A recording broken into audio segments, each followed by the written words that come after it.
नमस्कार विद्यार्थियों। आज हम पढ़ेंगे कृतिका पाठ संख्या 3 साना साना हाथ जोड़ी। इस अध्याय की लेखिका है मधु कांकरिया। साना साना हाथ जोड़ी एक नेपाली शब्द है जिसका अर्थ होता है छोटे छोटे हाथों द्वारा की गई प्रार्थना। सबसे पहले हम लेखिका के जीवन का सामान्य परिचय जानने का प्रयास करेंगे।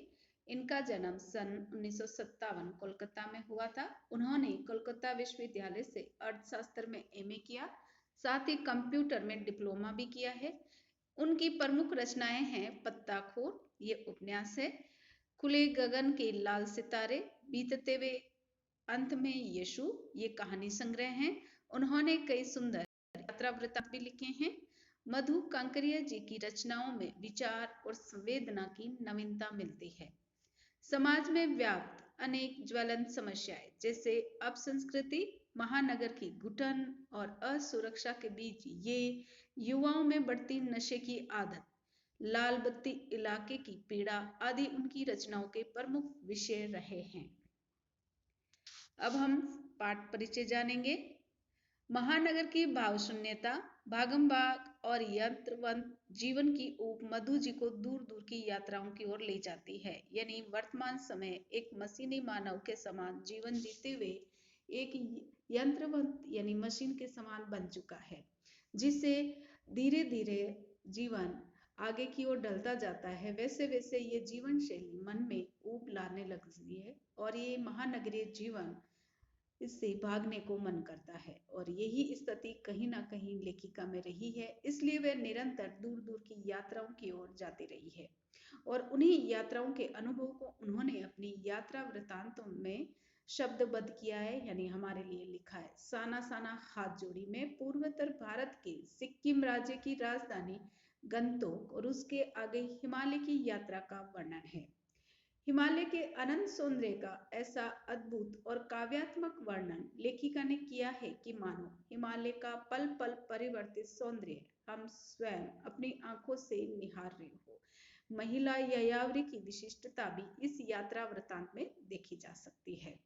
यानी यहाँ हम एक हिमालय से जुड़ी हुई जो प्राकृतिक सौंदर्यात्मक परिस्थितियां हैं, उसका अद्भुत काव्यात्मक वर्णन लेखिका के माध्यम से जानेंगे।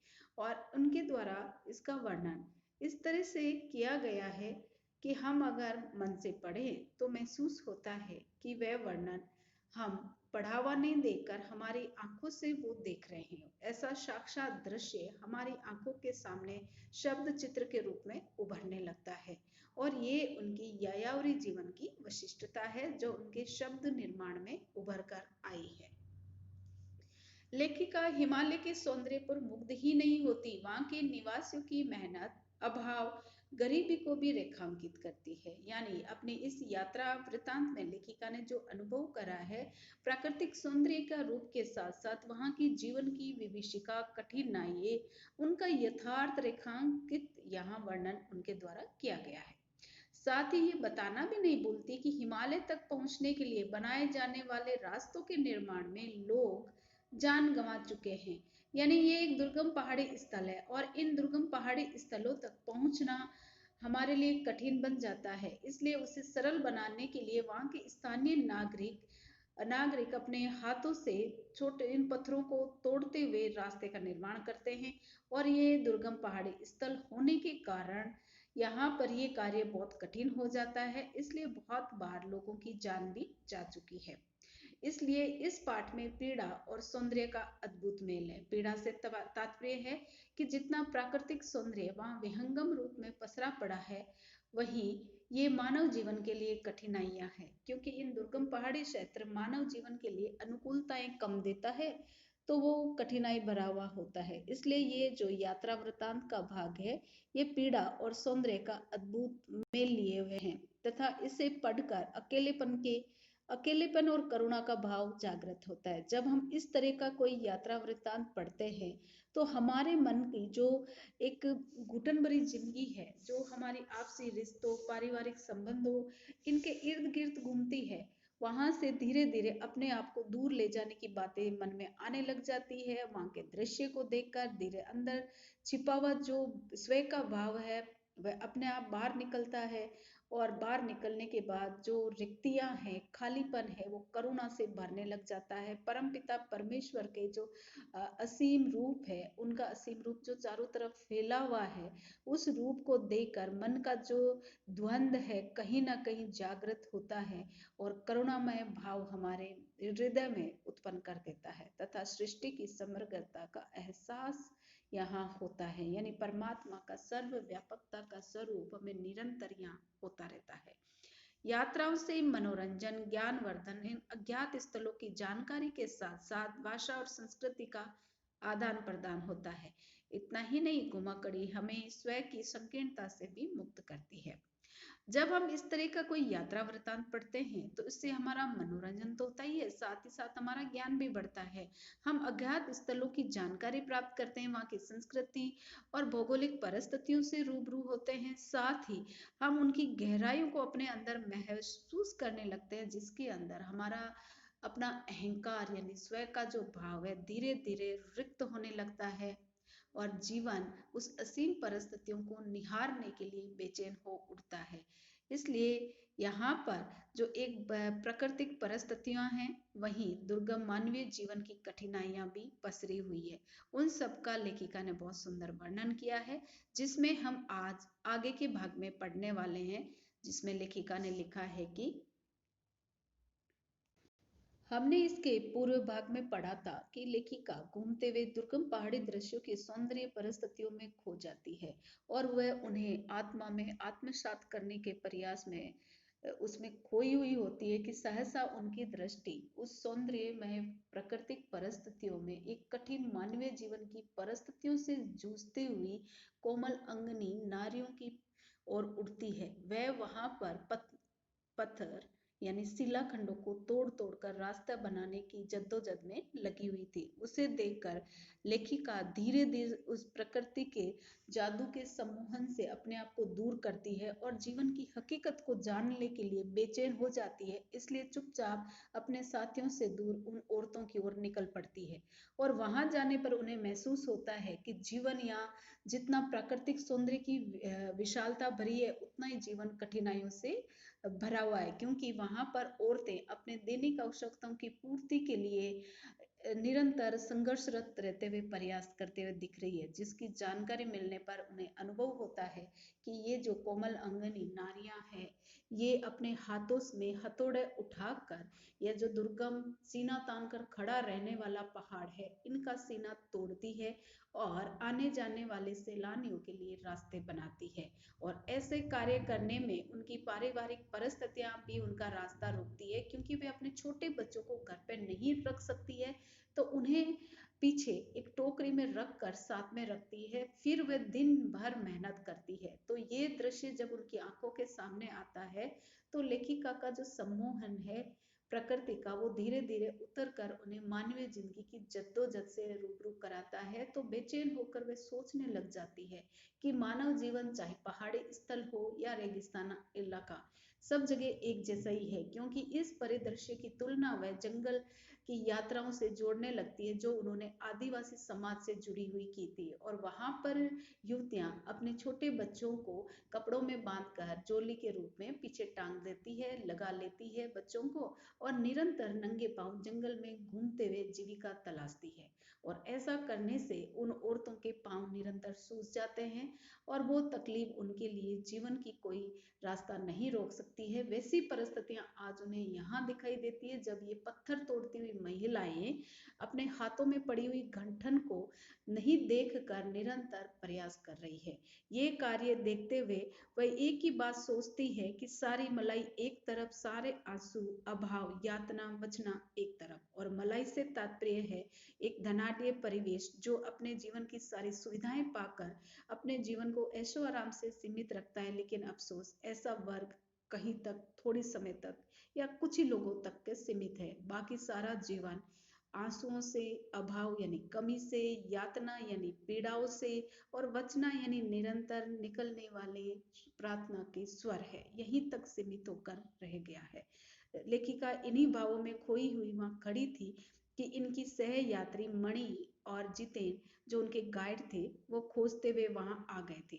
मुझे गमगीन यानी दुख में डूबा हुआ देख जितेन यानी गाइड उनसे कहने लगी, मैडम ये मेरे देश की आम जनता है, इन्हें तो आप कहीं भी देख लेगी, आप इन्हें नहीं पहाड़ों की सुंदरता को देखिए जिसके लिए आप इतने पैसे खर्च करके आई है।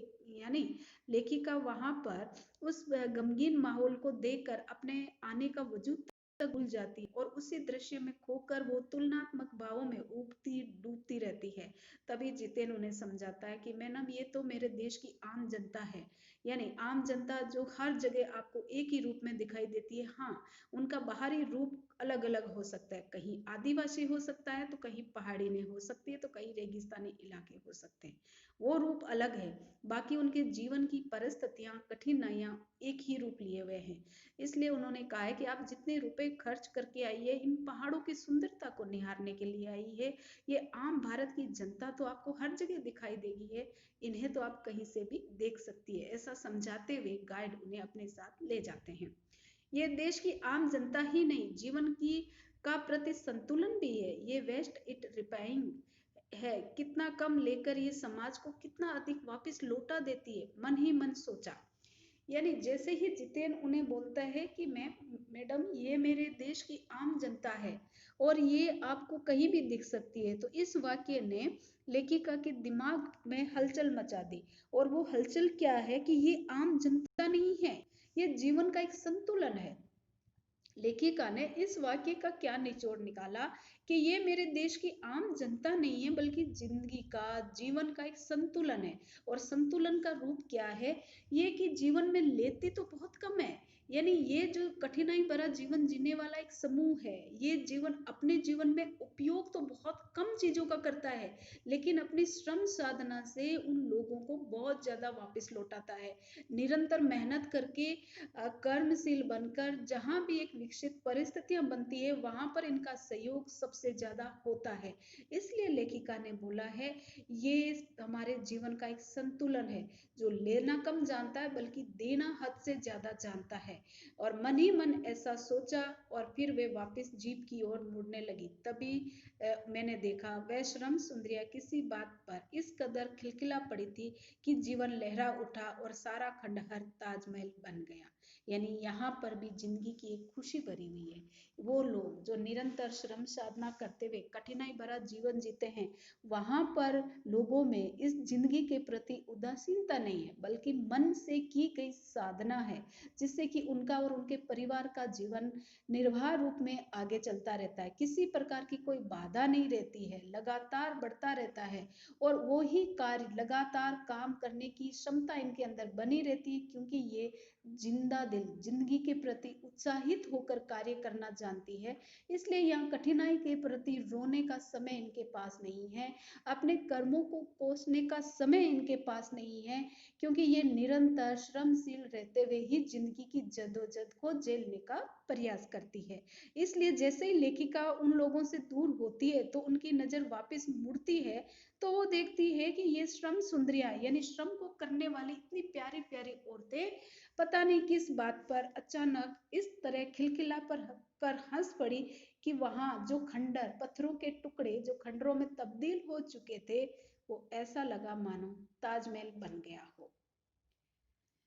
हम लगातार ऊंचाइयों पर चढ़ते जा रहे थे। जितेन यानी उनके साथ चलने वाले गाइड लगातार उन्हें परिस्थितियों से रूबरू कराते हुए बता रहे थे कि अब हम हर मोड़ पर हेयरपिन बेल्ट लेंगे, तेजी से ऊंचाई पर चढ़ते जाएंगे। हेयरपिन बेल्ट के ठीक पहले एक पड़ाव पर देखा 7-8 वर्ष की उम्र के ढेर सारे पहाड़ी बच्चे स्कूल से लौट रहे थे, हमसे लिफ्ट मांग रहे थे। जितेन ने बताया हर दिन 3-3.5 किलोमीटर की पहाड़ी चढ़ाई करके ये बच्चे स्कूल जाते हैं, क्या स्कूली बसें नहीं हैं? मणि के पूछने पर जितेन हंस पड़ा, मैडम ये पहाड़ी नहीं मैदानी नहीं पहाड़ी इलाका है, मैदान की तरह यहाँ कोई भी आपको चिकना बर्फीला नहीं मिलेगा, यहाँ जीवन कठोर है, नीचे तराई में लेकर एक ही स्कूल है, दूर दूर के बच्चे इसी स्कूल में जाते हैं और सिर्फ पढ़ते ही नहीं, इनमें से अधिकांश बच्चे शाम के समय अपनी माओ के साथ मवेशियों को चराते हैं, पानी भरते हैं, जंगल से लकड़ियों के भारी भारी गट्ठर धोते हैं। खुद मैंने भी धोए थे। यानी अब यहाँ पर एक हमारा भावी भविष्य की जिंदगी की ओर भी लेखिका ने हमारा ध्यान खींचने का प्रयास किया है, जो इन पहाड़ी परिस्थितियों से जूझते हुए अपने जीवन के रंगीन सपने बुनने की ओर वो अग्रसर हो रहे हैं। और वो है हमारे बाल रूप कि अचानक जैसे ही वे पहाड़ी की ऊंचाई की ओर बढ़ते हैं, तभी 17-18 बच्चों का एक ग्रुप वहां से लौटते हुए दिख रहा है और वह उनसे लिफ्ट मांग रहे हैं। और अचानक उनकी सहेली पूछ बैठती है, क्या ये बच्चे स्कूली बस से नहीं जाते हैं? तो वहां पर एक पहाड़ी क्षेत्र है, दुर्गम पहाड़ी क्षेत्र है, और वो दुर्गम पहाड़ी क्षेत्र किसी प्रकार के साधनों से विमुख होता है। कोई भी साधन मानव जीवन के लिए वहां आसान नहीं है। इसलिए ये बच्चे 3-3.5 किलोमीटर की दूरी पहाड़ी दुर्गम क्षेत्रों की तय करते हैं, फिर रोज जाते हैं और उतना ही वो दूरी का रूप वहन करते हुए वापस लौट कर घर आते हैं। घर लौट कर आने के बाद भी उनका जीवन सामान्य नहीं है, क्योंकि जो जिंदगी की जद्दोजहद है कहीं ना कहीं वो बाल रूप को भी प्रभावित करती है। इसलिए उनकी माएं अपने बच्चों से हाथ साथ काम करवाती है, यानी बच्चे अपनी माओ का हाथ बटाते हैं, जैसे लकड़ियां चुनना और जानवरों को चराना, या इधर उधर का जो काम बचा हुआ होता है उस काम में उनकी हेल्प लेना। ये सारे काम बच्चे आराम से माओ के साथ करते हैं, मवेशियों को चराते हैं। पानी लाना भी वहां पर अपने आप में एक समस्या है, क्योंकि निरंतर जमा हुआ पानी रहने के कारण इन्हें पीने योग्य पानी कम ही मिल पाता है। तो वो जहां से इनके लिए उपलब्ध है तो वो भी एक कठिनाई लिए हुए हैं। सामान्य जिंदगी की हर परिस्थितियां कठिन है, तो उन्हें भी अपने जुटाने के लिए, दैनिक आवश्यकताओं को जुटाने के लिए भी ये दिन रात एक तरह से संघर्ष में जीवन को जीते हैं। इसलिए ये बच्चे पहले पढ़ेंगे, उसके बाद माओ के साथ संध्याकालीन समय काम करते हुए बिताते हैं, और ये इनके भावी जीवन का एक नया रूप होता है, जिससे ये कठिनाइयों को पहले से ही समझना सीखने लग जाते हैं। अब आगे उन्होंने बताया है कि खतरा अब धीरे धीरे बढ़ने लगा था, रास्ते और भी संकरे यानी छोटे होते जा रहे थे।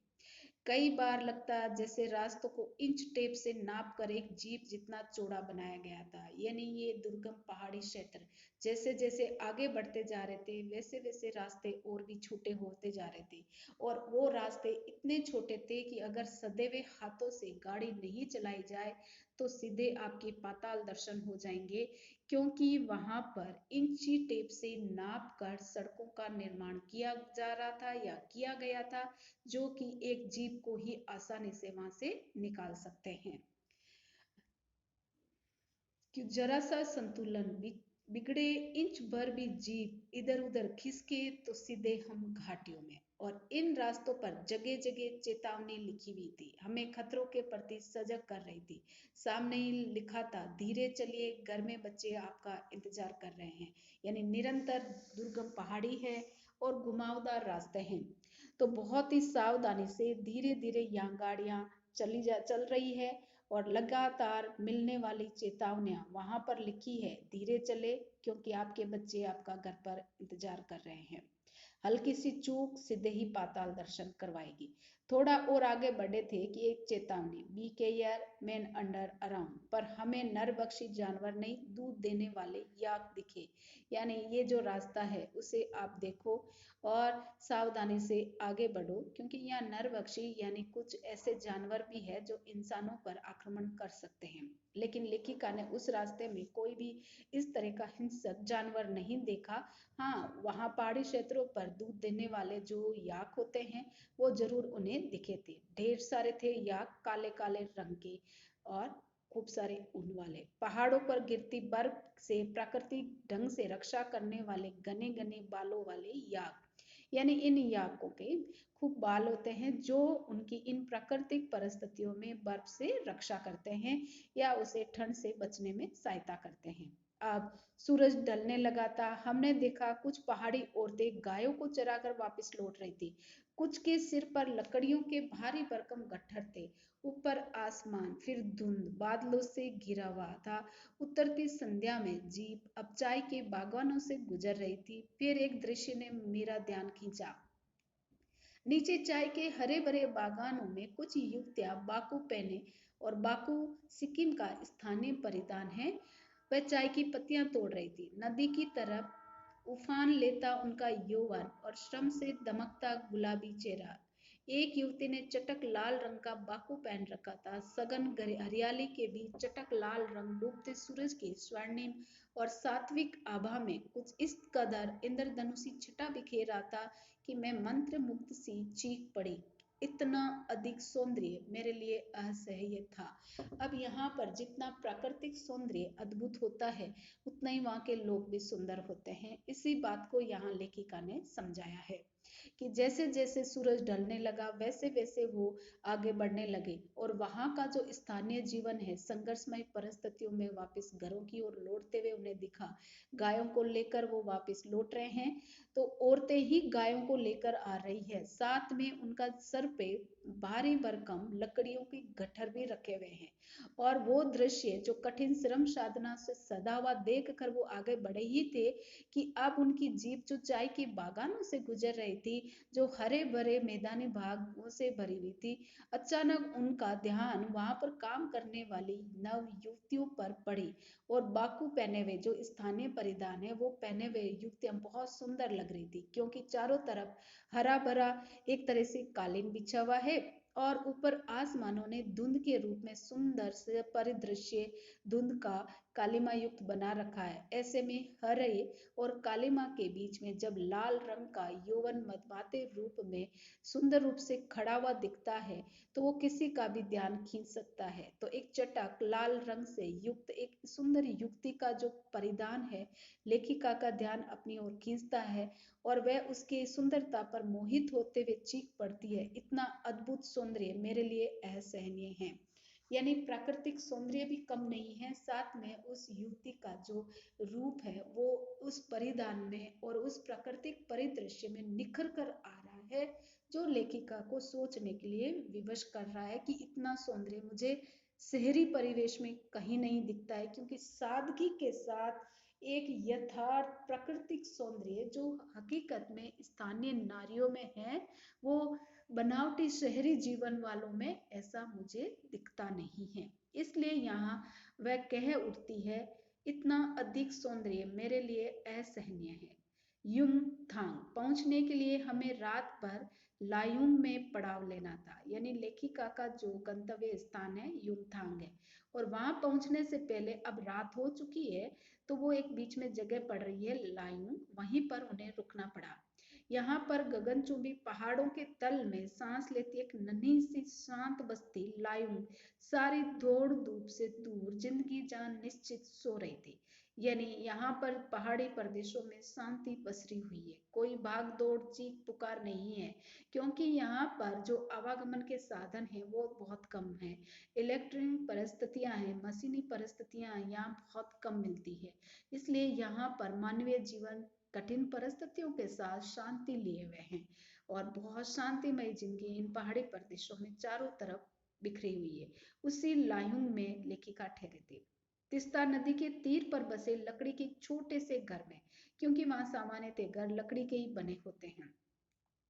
हाथ मुंह धोकर मैं तुरंत ही तिस्ता नदी के किनारे बिखरे पत्थरों पर बैठ गई थी। सामने बहुत ऊपर से बहता झरना नीचे कल कल बहती चिस्ता में मिल रहा था। मंदिम मंदिम यानी धीरे धीरे हवा बह रही थी, पेड़ पौधे झूम रहे थे, गहरे बादलों की परत ने चांद को ढक रखा था। बाहर परिंदे और लोग अपने घरों को लौट रहे थे। वातावरण में अद्भुत शांति थी। मंदिर की घंटियों से घुंघरूओं की रुंझुन सी आंखें अनायास भर आई। ज्ञान का नन्हा सा बोधिसत्व जैसे मेरे भीतर उगने लगा था। वही सुख शांति और सुकून है जहाँ अखंडित संपूर्णता है। पेड़ पौधे, पशु और आदमी सब अपनी अपनी लय, ताल और गति में हैं। हमारी पीढ़ी ने प्रकृति की इस लय, ताल और गति से खिलवाड़ कर अक्षम्य अपराध किया है। हिमालय अब मेरे लिए कविता ही नहीं, दर्शन बन गया था। यानी लेखिका एक दुर्गम पहाड़ी प्रदेशों की यात्रा पर है और ये इतनी ऊंचाई पर है जहाँ हिमालय का विहंगम दृश्य, साथ में चिस्ता नदी का जो सुंदर रूप है और प्राकृतिक परिस्थितियों का बिखरा हुआ सौंदर्य लेखिका को कहीं ना कहीं अंदर से आत्म मंथन करने के लिए विवश हो रहा है। जब वे लायुंग में उस होटल में ठहरते हैं और वहां के प्राकृतिक दृश्य ने लेखिका को अंदर से विचलित किया, तो एकांकी जीवन कहीं ना कहीं अंदर के उथल पुथल में खोने लगा और वह गहराई से पेड़ पौधे जो झूम रहे थे, गहरे बादलों की परत जो वहां पर छाई हुई थी, जिससे धीरे धीरे चांद उसके परिस्थितियों में ढका जा रहा था, परिंदों का घर की ओर लौटना, मंदिर की उठने वाली घंटियां हैं, उन सबका शांत वातावरण लेखिका के अंदर के भरे हुए स्वयं के भाव को अपने आप खत्म करता जा रहा था, जिससे उनमें करुणा फूट पड़ रही थी और इसी कारण उनकी आंखें अनायास भर आई और ऐसा उनके अंदर ऐसा भाव जगा, नन्हा सा बोधिसत्व है। बोधिसत्व का मतलब है जीवन की गहराई का आत्मसात होना, उसका साक्षात्कार होना, उसे अनुभव करना, यानी जिंदगी की हकीकत को अनुभव करने का एहसास या बोधिसत्व के रूप में बताया गया है, जिससे कि लेखिका को अब सुख और शांति महसूस हो रहा है और एक अखंडित संपूर्णता का, यानी परमात्मा का जो विकराल रूप है, वैभव रूप है, विशाल रूप है और विहंगम दृश्य है, इसको कोई भी खंडित नहीं कर सकता। ये अखंडित है, चाहे कैसे मानव अपने किसी भी रूप को या पसार के देख ले, अपनी किसी परिस्थितियों को वो आगे करके देखते हैं, लेकिन वो उसके सामने एक कागज के पुतले के समान है।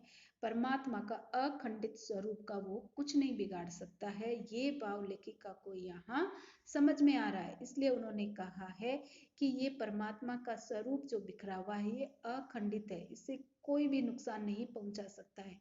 पेड़ पौधे, पशु, आदमी, यानी वो दुर्गम पहाड़ी क्षेत्र है, लेकिन वहां भी पेड़ पौधे अपने हिसाब से तनकर खड़े हुए आसमान से होड़ लगाने की तैयारियां कर रहे हैं, तो वहां पर रहने वाले स्थानीय पशु अपने जीवन की जद्दोजहद में चल रहे हैं और वहां का जो आदिम जीवन है, वह अपने ही लय ताल में, अपनी ही गति में, अपनी जीवन की कठिनाइयों में भी सुकून के साथ जीवन जीने का प्रयास कर रहा है।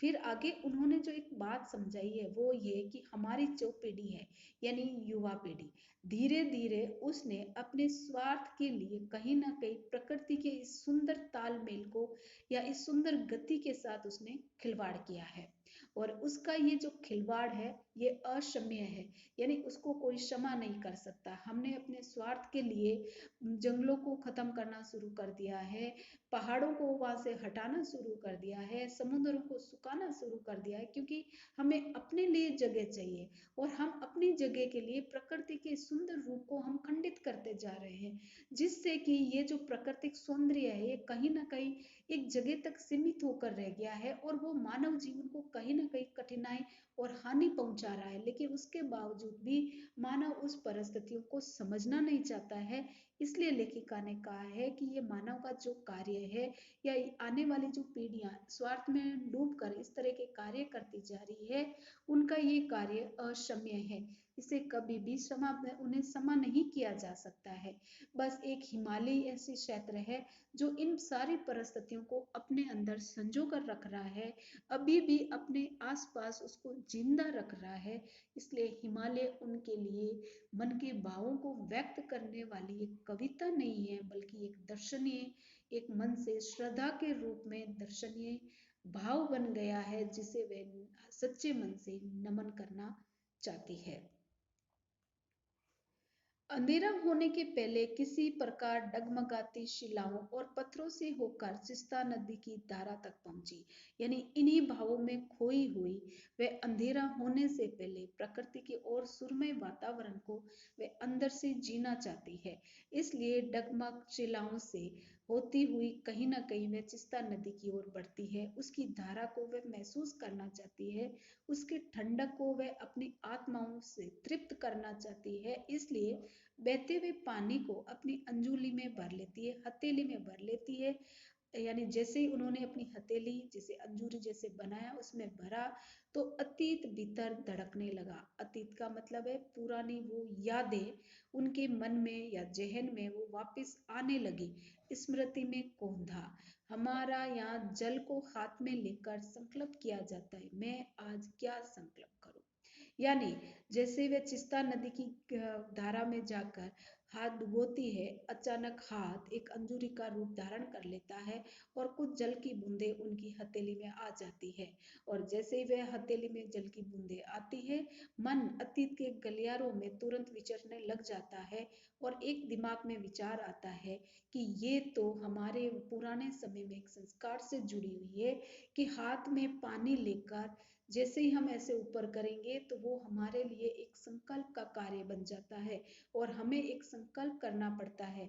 तो आज मेरे हाथ में ये चिस्ता नदी का पानी है, तो मैं क्या संकल्प करूं। पर मैं संकल्प की स्थिति में नहीं थी, भीतर थी एक प्रार्थना, एक कमजोर व्यक्ति की प्रार्थना, भीतर का सारा हलाहल।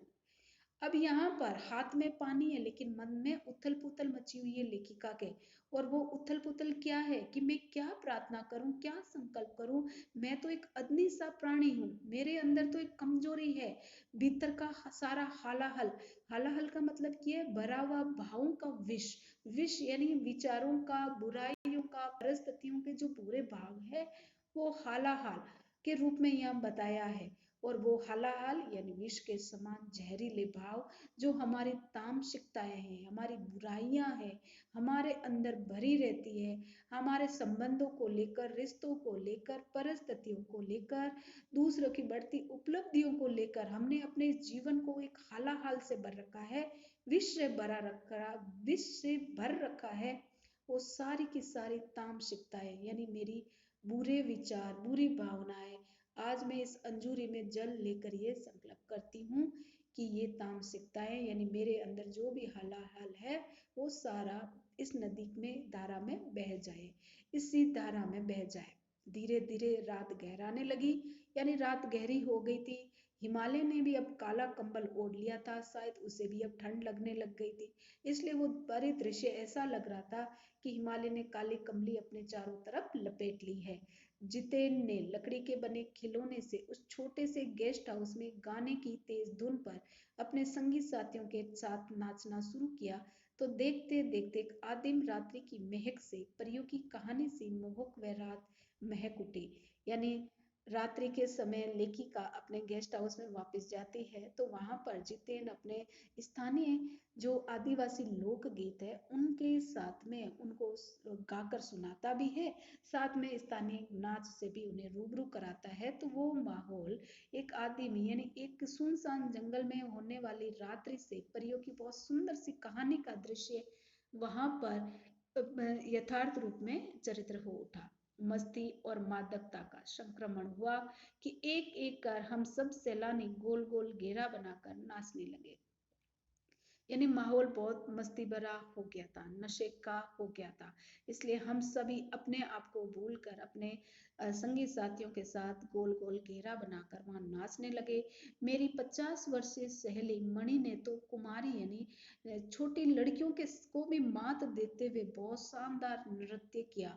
हम सब अवाक रह गए, हमारे पास तो शब्द ही नहीं थे। अवाक यानी जिसके पास शब्द नहीं होते हैं। हम उसे नाचते हुए देखते रह गए, वो अपने नाच के भाव में खो चुकी थी।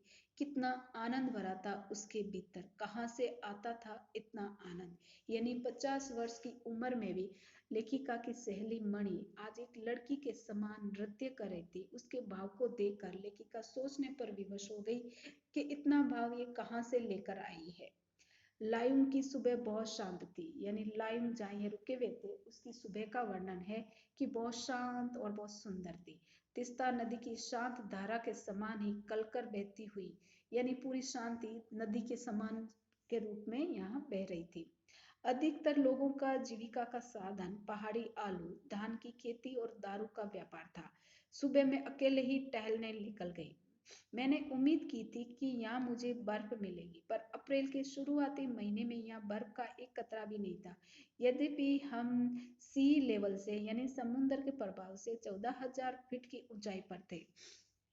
मैं बर्फ देखने के लिए बेचैन थी। हम मैदानों से आए लोगों के लिए बर्फ से ढके पहाड़ किसी जन्नत से कम नहीं होते हैं। यानी हम मैदानों से जुड़े हुए लोग विपरीत परिस्थितियां देखने के लिए बेचैन होते हैं। इसलिए लेखिका को वहां पर बर्फ से लदे हुए पहाड़ों को देखना था। वो उनके लिए एक स्वर्ग के आनंद का अनुभव करा रहा था। इसलिए वो उन परिस्थितियों को जीने के लिए वहां आए थे, उन्हें वो महसूस करना चाहती है।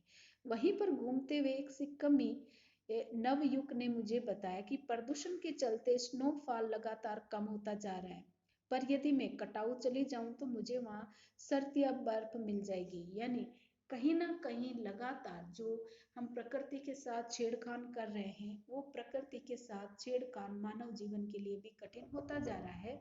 इसलिए ये जो बर्फीला रूप है पहाड़ों पर छाया हुआ, ये भी धीरे धीरे अपने उस आकार को कम करता जा रहा है और आने वाले समय में कहीं ना कहीं ये मानव जीवन के लिए कठिन होगा।